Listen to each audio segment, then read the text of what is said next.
बिस्मिल्लाहिर्रहमानिर्रहीम। बोलते कालम के साथ मैं एक मरतबा फिर आमिर रज़ा ख़ान। और बड़ी ख़बर थी कि मैंने आपको दे दूं कि पाकिस्तान ने भारत के मज़ीद 4 जहाज़ जो हैं वो गिरा लिए हैं, 2 काबू भी कर लिए हैं और इनसे बहुत सारा हसास मवाद जो है मिल गया है।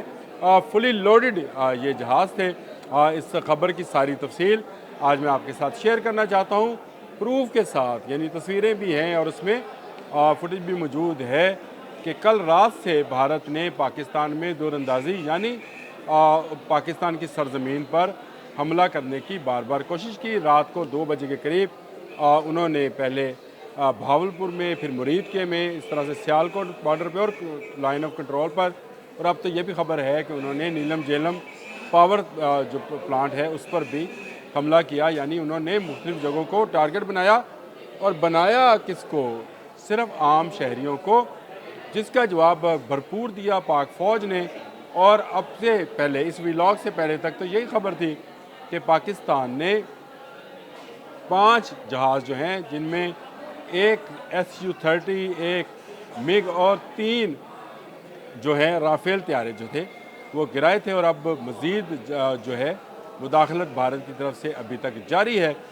जंग का सा माहौल है, ना सिर्फ लाइन ऑफ कंट्रोल पर, जहाँ पर पाकिस्तानी गोलाबारी ने ना सिर्फ दुश्मन को खामोश कराया बल्कि भागने पर भी मजबूर कर दिया है। और अब आपको मैं ये भी बताऊं कि ये कौन सा जहाज़ है जो गिराए गए हैं और इनकी तादाद कितनी है, इनसे क्या मवाद मिला है और इनमें कौन सा असला नस्ब था। तो जो अलामिया जारी हुआ है उसके मुताबिक कहा गया है कि पाक फ़ौज ने पखियाल सियालकोट सेक्टर में भारत के मज़ीद 4 को मार गिराया। और इसमें ये भी बताया कि इससे कबल बरनाला, शकरगढ़ और कोटी सेक्टर में भी 3 ड्रोन्स गिराए गए थे। गिराए जाने वाले ड्रोन्स की कुल तादाद जो है वो 7 हो चुकी है और इनमें से एक बड़ा हेरॉन मुसल्ला ड्रोन भी शामिल है।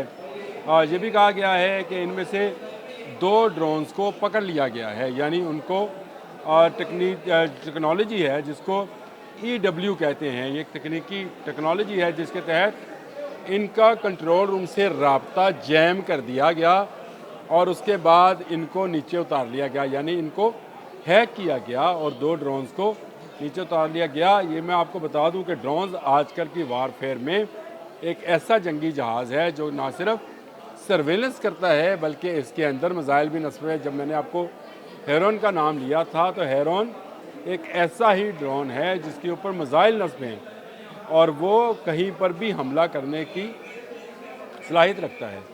ये जो छोटे जहाज़ हैं ये बिना पायलट के उड़ते हैं और बहुत नुकसान पहुंचा सकते हैं। फ़िक्र ना करें पाकिस्तान को नहीं, क्योंकि पाकिस्तान के पास, मैंने आपको बताया, EW टेक्नोलॉजी है जिसके तहत इनको जैम कर लिया जाता है। कुछ को मार गिराया गया है, कुछ को 2 को हमने पकड़ भी लिया है और इनके अंदर जो हसास मालूमात हैं उनको डिकोड किया जा रहा है। आप स्क्रीन पर साथ साथ इन ड्रोन्स की तस्वीर और इनमें से मिलने वाली चिप्स और बाकी चीज़ों की चीज़ें भी, बाकी जो तफसीलात हैं उसको भी देख रहे होंगे। और ये पाक फ़ौज का कहना है कि अब तक वो 7 ड्रोन्स गिरा चुके हैं, 2 काबू कर चुके हैं, 7 और 2 9, 5 जहाज़ जो कल रात को गिराए थे। तो इस तरह से देखें कि अब तक भारत जो है उसने जो भी मुदाखलत की कोशिश की है, चाहे वो लाइन ऑफ कंट्रोल पे है, चाहे इंटरनेशनल बॉर्डर पे है, उसको मुंह की खाना पड़ रही है। पाकिस्तानी बॉर्डर के अंदर जो आएगा मारा जाएगा। मैं बार बार ये बात कहता हूँ, मोदी को शायद मार खाकर समझ नहीं आई, ये 100 जूते भी खाएगा, 100 प्याज भी खाएगा। दुनिया भर से जूते खा रहा है, कभी सऊदी अरब की मिन्नतें कर रहा है, कभी मुत्तहिदा अरब अमारात जा रहा है कि पाकिस्तान के सुलह करे और दूसरी तरफ हमला कर रहा है। और ड्रोन्स को भेजने का मकसद जो कि मिसाइल से लेस थे, जिनको पाकिस्तानी फ़ौज ने, पाकिस्तान एयरफोर्स ने, पाकिस्तान की हाई कमांड ने पकड़ लिया है। मुंह में राम राम और बगल में छुरी, हमने सुना था। ये बगल में ड्रोन लेकर मोदी मुंह में राम राम लगाए हुए है। इसकी ये रामलीला वाली कहानी अब नहीं चलेगी, अब इसका हिसाब होगा और इसको भरपूर जवाब दिया जाएगा। अल्लाह हाफ़िज़।